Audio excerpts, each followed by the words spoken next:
Hello and welcome to The Pressing Matter with me, your host, Pete. Today we are talking about the recent appointment of the Commission of Inquiry into the management and financial issues of City of Harare. To join me talk about this and other issues, I'm joined by Mr. Precious Shumba from the Harare Residents Trust. Say, welcome to Zim Papers. Thank you very much. Sure. Can you just briefly introduce what you do at the Harare Residents Trust and also tell us your basic understanding of the state of service delivery currently in Harare? So essentially the Harare Residents Trust is a residency organization. It's a non-partisan residence organization, largely into building the capacity of the citizens to appreciate their own rights, to appreciate the structures that provide public services, for them to have citizen agency. That is, they can self-act on issues rather than depend on other people for solutions. So that capacity and the networking is what we generally do. And so we do lobbying, we do engagement, we facilitate conversations between the duty bearers and the residents. For example, members of parliament with residents, councillors with residents. So we also play oversight and a representative role within the communities, and we try as much as possible to try to influence the kind of policies that government and local authorities and other government agencies pursue for the well-being of the residents. But when you ask about the issue of the state of service delivery, the residents are largely concerned about the widespread shortages of water. For example, the city of Harare is only supplying around 40% of water to connected households.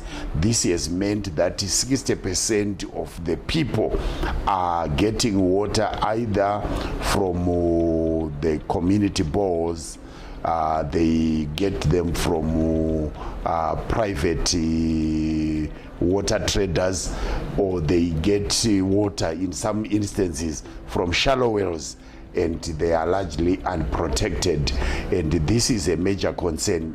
One of the issues raised on water is the quality. From the perspective of the residents, quality is determined by the appearance of that water. It's a brownish in color, it is greenish sometimes, and when you boil it, it has a foam that appears on top of that water. If you store it overnight, it has brownish, greenish sand sediments on the bottoms, and that makes it unsuitable for human consumption. And then you look at waste management. The city has dismally failed to collect garbage in the communities. Across the communities, residents are being charged for refuse collection, but it is not there. Street lights are nearly non-existent in most of the suburbs. The road infrastructure is damaged to the extent that the cost of maintaining people's vehicles is trebled probably, and that is a huge challenge. Now that we are talking of the appointment of the commission, this appears to be a gateway for people to express themselves, share their concerns, and talk about the state of service delivery. But we are mainly concerned as well about the absence of a functional, transparent and accountable billing system. The city has operated since 21 March 2019 without a billing system. What it has meant is that residents are being billed based on estimates, and the estimates are wild to the extent that sometimes the figures for water consumption put on people's bills reflect a figure not yet reached, and probably in the lifetime of a resident that figure won't be reached, but it is appearing on someone's bill. Okay, so just to cut you short there, so just to bring it back to our topic, with this recent appointment of the 6-member body of the Commission of Inquiry into the activities of City of Harare, what is the impact that residents are expecting to come out of this Commission of Inquiry as far as residents are concerned? Because we can see that there are many challenges, there are many problems, there is dismal lack of service delivery that residents are experiencing. So what is the impact that residents are expecting? The immediate impact of the commission is the agency that it brings to the issues affecting the residents of Harare. For example, the city of Harare does not have an approved 2024 budget. These issues are critical. These are policy matters, and the residents probably would want to see a quick fix to the issues of the magnitude of corruption in procurement within council, to bring an end to the reign of cartels within the operations of the city of Harare. Because overall, as Harare Residents Trust, we consider townhouse as a crime scene. So the commission is coming in to probably bring focus into the main aspects of the dismal performance of the council, particularly issues of governance, issues of the conduct of the councillors, issues of the integrity of the council processes. You would appreciate that when they are here as councillors, they must do representation, they must do oversight, they must do policy making, and they must also bring community development. When these things are not actually happening, and we do not have a substantive chamber secretary, the guy who has been there, he has been there for a very long time, and they have not either confirmed him to say he is now the substantive chamber secretary. We don't have a substantive finance director. The guys acting in that position have failed to plug leakages, financial leakages, and this is why we are excited about one of the terms of reference, that they will investigate why the city has not had an enterprise resource plan for these years, and they still continue to function, and why they have not had their books audited. We understand the council has not been able to do a trial balance, neither have they been able to do a bank reconciliation. It is because of the absence of a functional and transparent billing system.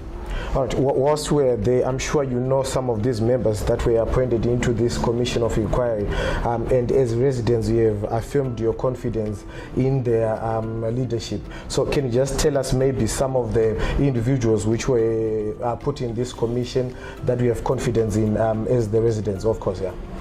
I think Justice Mafiosi Cheda is someone who has a good reputation as a judicial officer.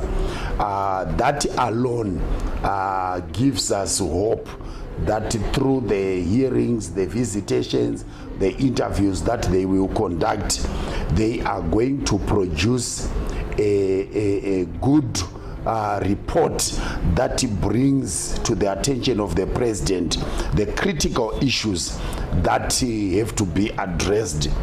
But we also need to look at that mandate and the Constitution. The Constitution talks about devolution, and devolution has not yet been implemented in its proper context. So we are expecting that once the Commission of Inquiry has conducted its business, they will point out to some of the issues that needs to be done.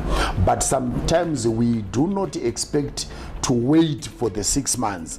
We would hope that some of the key recommendations they might come up with during the course of their investigation might be implemented and enforced in that period, so that they don't become one of those other previous investigations that were done, but the report was not made public.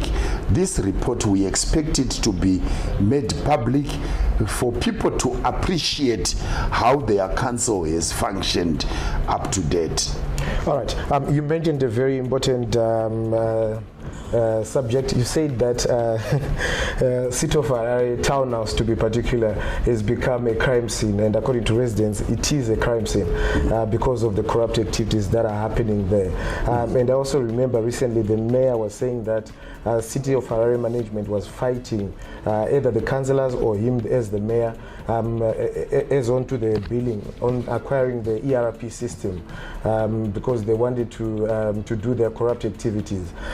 Do you think this is a blame game, or there is actually a problem with the City of Harare management as opposed to the councillors and the mayor?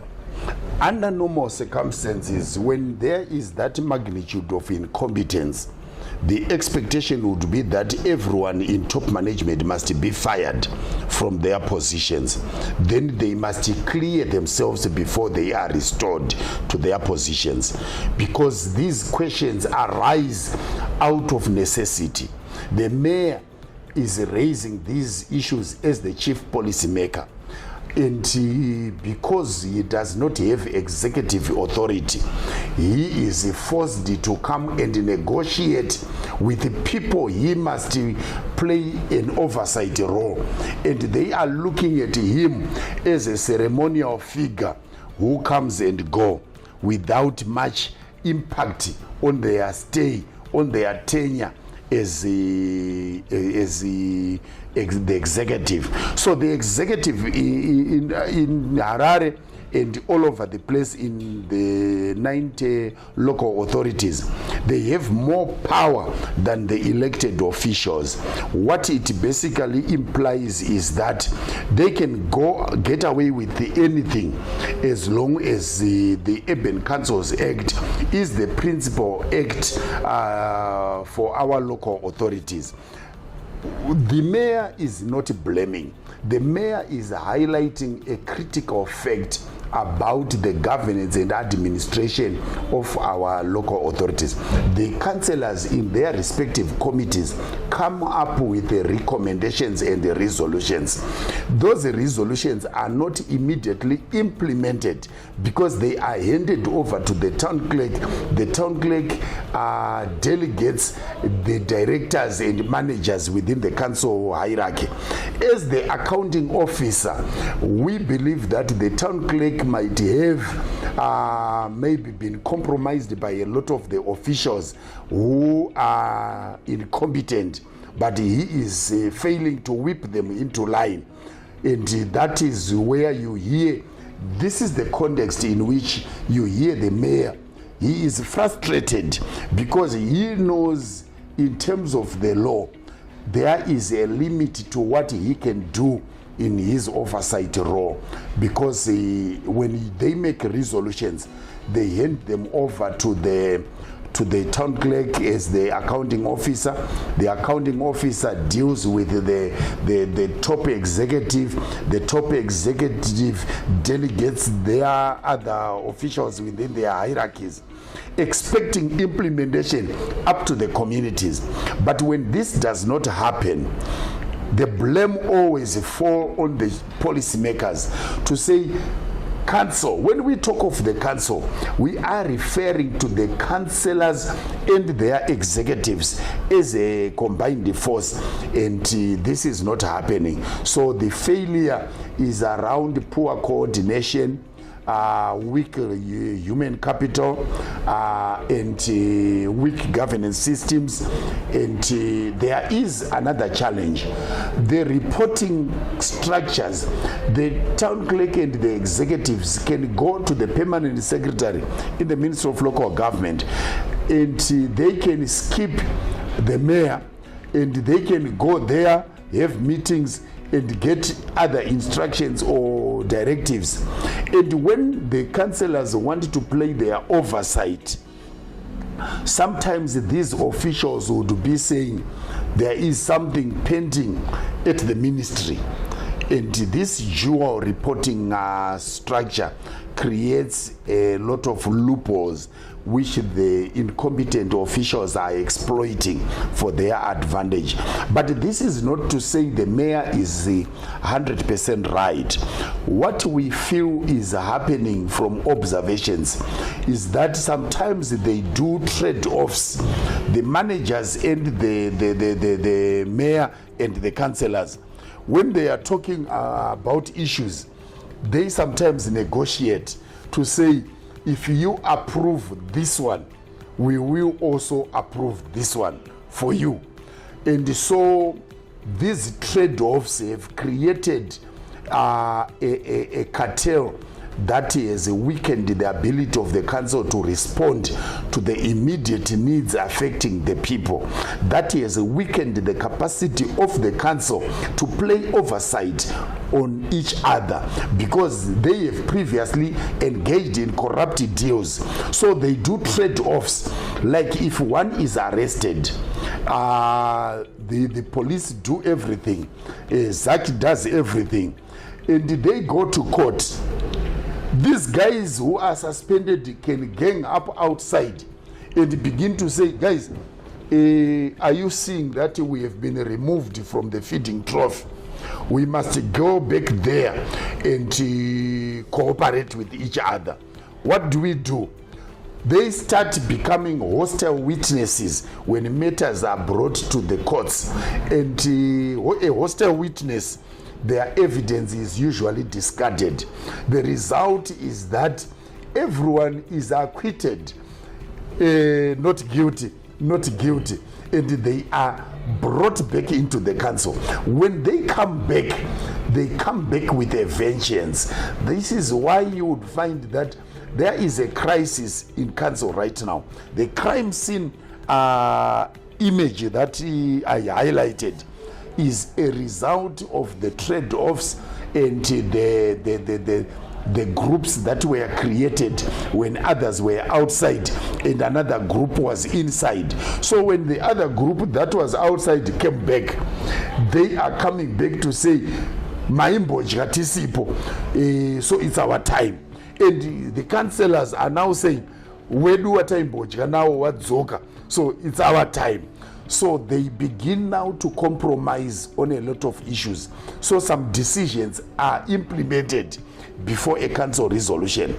Then they make resolutions in a retrospect. And this is why the records kept at council are sometimes misrepresentative of the situation because they are manipulated to suit a certain narrative. So these are the concerns we have. All right. You mentioned the issue of approvals between councillors and the management. I remember you were advocating for the City of Harare councillors to have their workshops in Harare, since they have so many venues, but then they were opting to have their workshops out of Harare so that they can have maybe allowances and stuff. Can you just highlight a bit on that? This is one of the issues that we have always raised.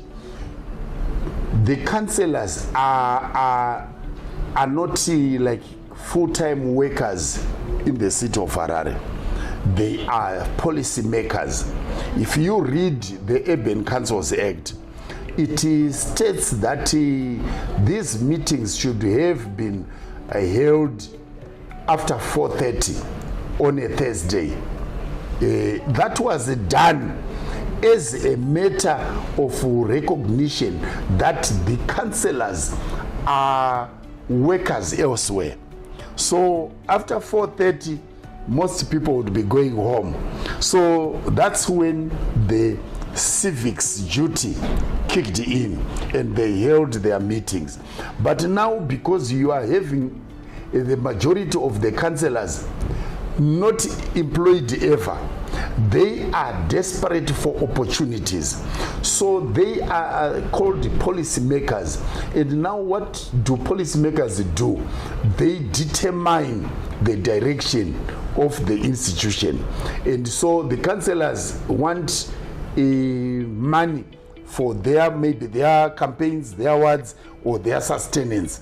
They begin now to say, we want to do inductions for this. We want to develop this kind of policy. It is written by the officials, and they say, if you want to go, support it. So when they are doing it, they are trading off and then facilitating that workshops be held in Nyanga, Mutare, Masvingo, Blawayo, Vic Falls, Wange, Kariba, Kadoma. They are doing it in order to be given fuel. These councillors would be, say, given 60 liters or 100 liters for one way, and another 60 liters on a return. So what they will be doing, they will be saying, okay, we are going to Kadoma. Each of them, we have 45 elected councillors. We have 14 women's quota councillors to make 59. What they will be doing is they will be saying, okay, we are using, in their committees, we are using 2 vehicles. Then they all go using those 2 vehicles. But each of them has been given fuel on the assumption that they are going to use their vehicles. So they then begin now to sell the coupons they get, the fuel, and pocket the US dollars. Then they are given a daily allowance.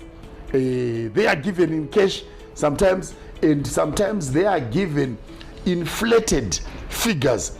5 million US dollars, 5 million, like in the past, RTGS in their accounts, bank accounts, or EcoCash. And now they go and do whatever they want. So they would facilitate, you would realize that towards the end of the month or at the beginning of the month, they organize these workshops. This is being done as a way of sustaining them. They are not employed, so they look at council as their only source of income, and they begin to act like they are council workers. This is why you would find these councillors, most of them are unwilling to convene ward feedback meetings. And we believe that the commission coming in will actually raise a flag on that, because the workshops being held are not really transforming their conduct. They are not benefiting the ratepayer in terms of their competence, their skills set, and maybe their responsiveness. So whatever they are sharing in those workshops, imagine they go there, and who facilitates? Sometimes it's one of the officials, and this official is highly incompetent, and they do this. And when you attend the meetings, it is said that what they do when they know that the person who gives the money is there or someone is coming, they will all come in the morning and register to say, I've attended. Then immediately after, they leave one by one and conduct their private business. On council ratepayers' resources. So this is why we have argued before as Harare Residents Trust that the city has sufficient venues. Rowan Martin has a boardroom where they can conduct meetings. They also have townhouse. The chambers are sufficient. They have a members' room where they can conduct their meetings with no problem. Then there is the Harare Mayoral Mansion. It is like a hotel. It can host top executive meetings, and they can have their workshops in comfort there, but they will never approve having their workshops in Harare. Last time it was turned into offices, huh? Yes, that's where I think at one stage there was the city parking, but city parking is now at Trafalgar. So these guys will never allow Harare venues to be used. They would rather go away where they get the allowances and the fuel. Then previously they had Wi-Fi installed at all their homes, huh? Yes, all the for their convenience. And what are they doing? They are conducting private business on ratepayers' expense. Yet they are not doing feedback community meetings. We would expect them to conduct feedback meetings. We would expect them to regularly engage with residents, not only in their established WhatsApp platforms. What is painful is that the previous councillors had WhatsApp groups. And when a new councillor is coming in, instead of just being continuous on that platform, they create a new one where they want to give information, but they do not want to be questioned. They do not want to be asked. They do not want to answer. That's where the issues of public social accountability comes in, where we want councillors to be able to answer questions, to justify decisions, to explain policies. All right. While we are there, there's been a lot of concerns about the final demands that the city of Harare has recently announced that they are issuing, and residents can actually lose their houses, a lot of properties. They can lose that to the city. Can you just comment a bit on that, considering the fact that there is lack of refuse collection, there is no access to water, everything, service delivery. There's just lack of service delivery, according to you. Yeah. Service delivery collapse is according to everyone who lives in Harare. They can tell that there is no water. Sewer bases go on for days and they are not attended on time. Refuse is not being collected. That's a fact. This is an observation by every ratepayer. There are garbage heaps. This is why even the president declared it a state of disaster, and EMA came in and they did Chenesa Harare. It's a confirmation of a failure in waste management. So now in the face of all this, the city of Harare... So when you talk now about the question of the billing system, you want to think about what is it that constitutes one's debt to the council. It involves refuse collection, it includes sewerage, it includes water consumption, and it covers property tax. Property tax, this is the amount of money that one pays for the exercise of stand, and that is not in dispute.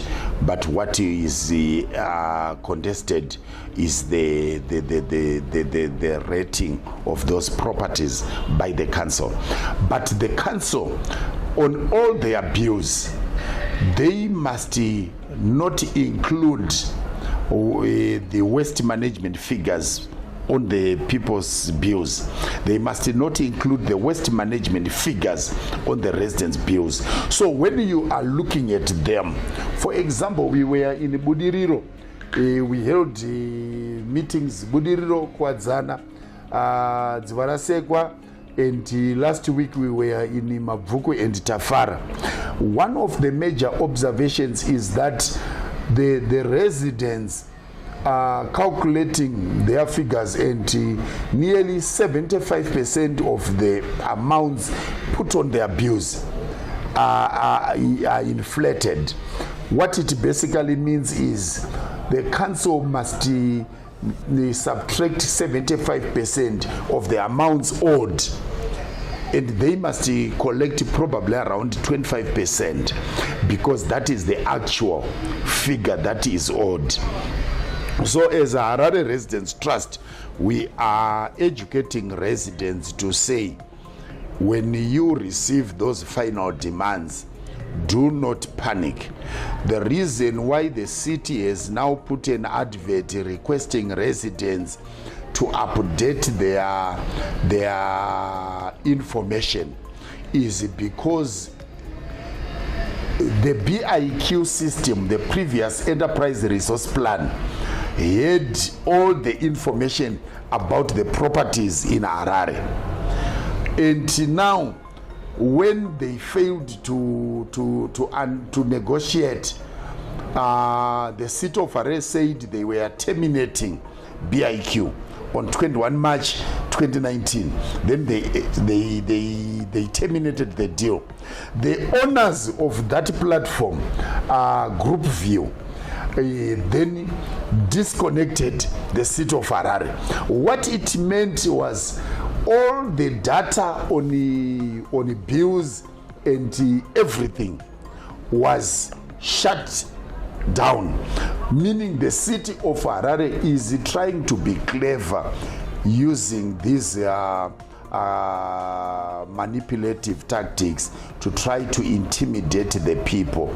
The people will not be intimidated. The residents know their rights. We will represent all the people who are threatened. We have been educating them to know that you cannot be charged for a service you have not received. You cannot be billed for water you have not consumed.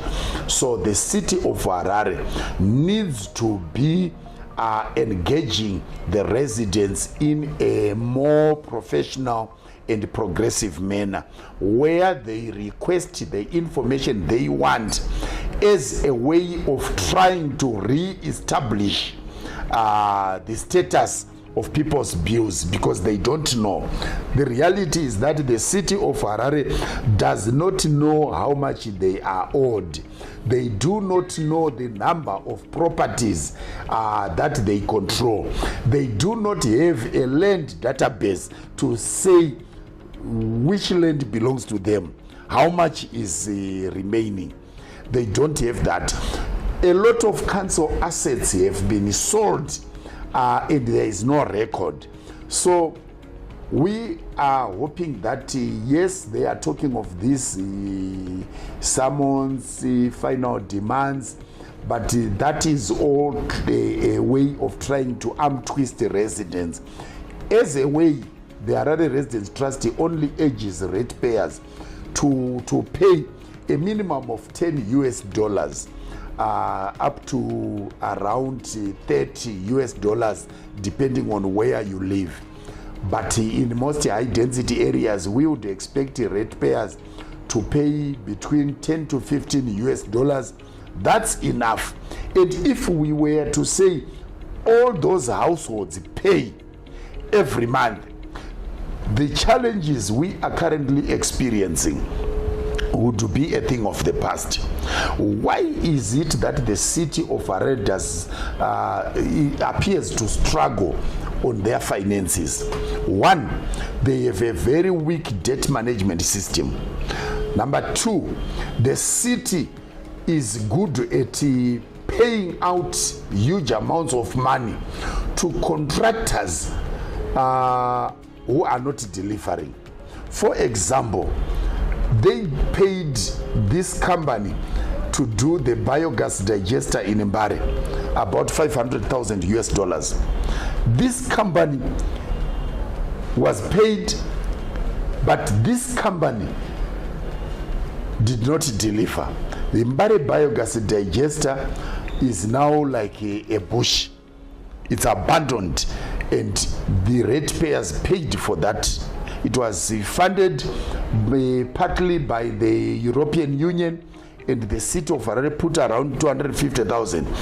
This company was paid, but it did not deliver. It is not the only company. There is another company that did a laboratory at Morton Jeffrey Waterworks. This company is owned by one prominent politician in the opposition. And this company has been siphoning council funds, claiming that they will do a laboratory there. They have not done anything. What did they do? When they wanted the initial payment, they went there, bought a 5 liter of paint, and painted a part of the where they wanted to say a laboratory. And then people were working from the passage on a small desk and a chair, a council chair, a council desk, and they were paid around $37,500 US, and they went away. Now they are pushing the city of Harare to make a further payment, to say, if you pay us, we will now go and do the works. The council has not gone to this company to say, we are taking you to court for a fraudulent claim. You claimed this money for works not done. They are not doing that. There are several other companies. Another company delivered, the city of Harare made a prescription to say these are the specifications for this refuse compactors that we want. They said we want double skip trucks to come to the city of Harare, and they ordered 15 of them, and they paid for double skip trucks. Now on delivery, the supplier brings single skip trucks, and someone in the council management, top engineers, top managers, received those vehicles, did not disclose this fraud to anyone in council, and they started using the single skip trucks for some time, until some people discovered it, to say, we ordered double skip trucks, but these guys delivered what? Single skip trucks, and they are in use. The city of Harare has not reclaimed their money. When this matter is raised in council meetings, there is always this resolution that the town clerk is ordered, the chamber secretary is ordered to pursue this matter and reclaim the money paid. But even in terms of the value of these vehicles is depreciating by the year. They are in use and the dispute is unresolved. The ratepayers are losing through deliberate bad decisions. And what do we suspect? We suspect that in all these deals, there are procurement people in council who are inflating the figures of the deal. Then when this supplier fails, they don't care. What do? Through the cartels, they approve illegal payments, and money leaves the coffers of the city of Harare. The result is that a lot of the council officials have become so rich that they earn miserable amounts officially, but what they get through these contracts makes them very rich, and they will never resign from council despite regularly raising concerns about the low remuneration, the poor working conditions, they will not resign. And you ask yourself, these guys, if they were competent, why have they not resigned and secured jobs elsewhere where their skills are properly remunerated? It is because they are benefiting.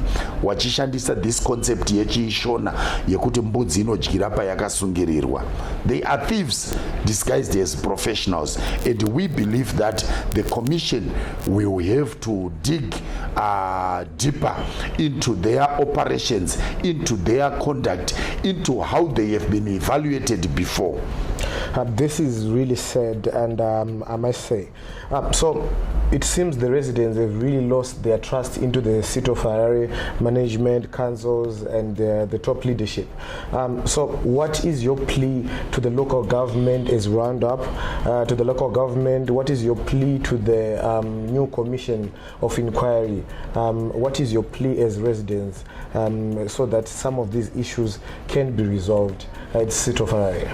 I think the president, as the chairperson of the cabinet committee for the implementation of devolution, must ensure that the Minister of Local Government and Public Works tables a bill for the enactment of an act of parliament for the implementation of devolution. Without a devolved system of governance, we are going to have these problems we are talking about today. 5 years from now, we will have the same story. The outcome of this commission will need to be seen, because in previous reports, a lot has been said. The Auditor General, particularly when we had Madam Mildred Chiri, she raised critical issues. If you read the Auditor General's report for the period 2009 to 2012, that was released in August 2014, you will observe that there were a lot of issues. Our expectation is that the commission led by Justice Cheda will also review these documents and extract some of the issues so that they are pursuing the right issues. Our major fear, though, is that the officials know what might happen to them. They will connive, like I told you. They will connive and deny these officials information. They will be given misleading information, and it won't be a surprise that their report will simply talk about the chaos, the issues about the cattle being stolen without a record at the council farms, the issues of the lack of an asset register for the city of Harare, that the council properties have been sold to directors and there is no record.